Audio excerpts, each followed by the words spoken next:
ஏர்டெல்ல எப்படி வந்து international roaming வந்து ஆக்டிவேட் பண்றது அப்படிங்கிறது தான் டீடைல்டான வீடியோல பார்க்க போறோம். வீடியோ ஃபுல்லா பார்த்தீங்கன்னா எப்படி ஆக்டிவேட் பண்றது அப்படிங்கிறதுக்கான ஃபுல் ப்ராசஸும் நீங்க தெரிஞ்சுக்க முடியும். தெரிஞ்சுக்கிறதுக்கு முன்பாக சேனலை சப்ஸ்கிரைப் பண்ணிக்கோங்க. பெல் ஐக்கானை கிளிக் பண்ணி ஆல் அப்படின்றத செட் பண்ணிடுங்க. வீடியோக்குள்ள போகலாம். ஏர்டெல் தேங்க்ஸ் ஆப் வந்து ஓப்பன் பண்ணிடுங்க. உங்ககிட்ட இந்த ஆப் இல்லைனா ப்ளே ஸ்டோர்லேருந்து இன்ஸ்டால் பண்ணிக்கோங்க. அப்படி இல்லைனா டிஸ்கிரிப்ஷனில் ஆப் லிங்க் கொடுத்துருக்கேன். அந்த லிங்க்கை கிளிக் பண்ணி ஆப் வந்து இன்ஸ்டால் பண்ணிடுங்க. உங்களோட நம்பர் கொடுத்து நீங்கள் லாகின் பண்ணதுமே ஆப்போட இன்டர்ஃபேஸ் இப்படி தான் வந்திருக்கும். இதில் வந்து இன்டர்நேஷ்னல் ரோமிங் அப்படின்னு வந்து ஆப்ஷன் கொடுத்துருப்பாங்க. ஷார்ட்கட்ஸ்லாம் நாளாக தான் இருக்கும். அதை கிளிக் பண்ணிடுங்க. ஒன்ஸ் அதை கிளிக் பண்ணிட்டு நீங்கள் எந்த கண்ட்ரிக்கு வந்து போகிறீங்களோ அந்த கண்ட்ரியை வந்து செலக்ட் பண்ணிக்கோங்க. அதுக்கு ஒரு மொபைல் நம்பர் கேட்டிருப்பாங்க.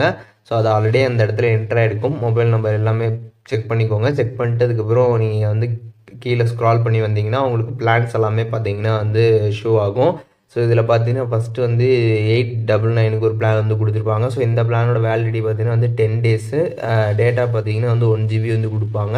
ஸோ இதில் பார்த்தீங்கன்னா 100 நிமிட்ஸ் பார்த்தீங்கன்னா வந்து லோக்கல் அவுட் கோயிங் கால்ஸ், அதுக்கப்புறம் இன்கமிங் கால்ஸ் பார்த்தீங்கன்னா வந்து நீங்கள் பேசிக்க முடியும். அதுக்கப்புறம் பார்த்தீங்கன்னா 20 SMS பார்த்தீங்கன்னா இதில் வந்து பண்ணிக்க முடியும். ஸோ இந்த மாதிரி பார்த்தீங்கன்னா வந்து உங்களுக்கு நிறைய விதமான பிளான்ஸ் வந்து கொடுத்துருப்பாங்க. ஸோ அந்த பிளான்ஸில் நீங்கள் வந்து ரீசார்ஜ் பண்ணுறதுக்கு முன்பாக அதோட வேலிடிட்டி, அதுக்கப்புறம் எத்தனை நிமிஷம் வந்து நம்ம கால் வந்து பேச முடியும் அப்படின்ற அந்த டீட்டெயில்ஸ் பார்த்தீங்கன்னா கொடுத்துருப்பாங்க. ஸோ அதை மெயினாக வந்து செக் பண்ணிக்கோங்க. எல்லா பிளான்ஸுமே வந்து இருக்கும். கீழே நீங்கள் ஸ்க்ரால் பண்ண பார்த்தீங்கன்னா வந்து பிளான்ஸ் வந்து கொடுத்துருப்பாங்க. ஸோ அது எல்லாமே நீங்கள் வந்து பார்த்துக்கலாம். அதுக்கப்புறம் பார்த்தீங்கன்னா ஒரு சில பிளான்ஸில் பார்த்தீங்கன்னா வந்து ஃப்ரீ இன் ஃப்ளைட் பெனிஃபிட்ஸ் அப்படின்ற ஆப்ஷன்ஸும் கொடுத்துருப்பாங்க. அதில் பார்த்தீங்கன்னா வந்து 250 MB டேட்டா பார்த்தீங்கன்னா வந்து கொடுக்குறது. ஸோ இந்த மாதிரி சில பெனிஃபிட்ஸும் பார்த்தீங்கன்னா ஒரு சில பிளான்ஸில் வந்து அவைலபிளாக இருக்கும். அதையும் நீங்கள் வந்து செக் பண்ணி வந்து பார்த்துக்கலாம். ஸோ மெயினாக பார்த்தீங்கன்னா நீங்கள் வந்து எந்த பிளானுக்கு வந்து ஆக்டிவேட் வந்து பண்ணுறீங்களோ அந்த பிளானில் இருக்கக்கூடிய அந்த மினிட்ஸ் வந்து பார்த்துக்கோங்க. எவ்வளோ மினிட்ஸ் வந்து நம்ம கால் வந்து பேச முடியும் அப்படின்றத வந்து கொடுத்துருப்பாங்க. ஸோ அதை வந்து பார்த்துட்டு உங்களுக்கு எந்த பிளான் வந்து கரெக்டாக இருக்கும் அப்படின்னு நீங்கள் வந்து நினைக்கிறீங்களோ அந்த பிளானை பார்த்தீங்கன்னா வந்து ஆக்டிவேட் ஆப்ஷன் கொடுத்துருப்பாங்க. ஸோ அதை கிளிக் பண்ணி நீங்கள் ஆக்டிவேட் வந்து பண்ணிக்கலாம்.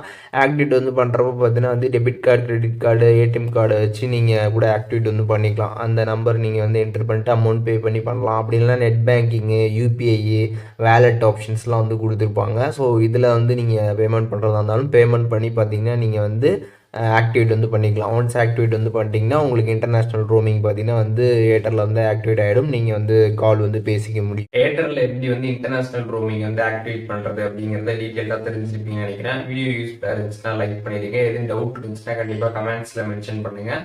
எல்லாருக்குமே ரிப்ளை பண்ணுறேன்.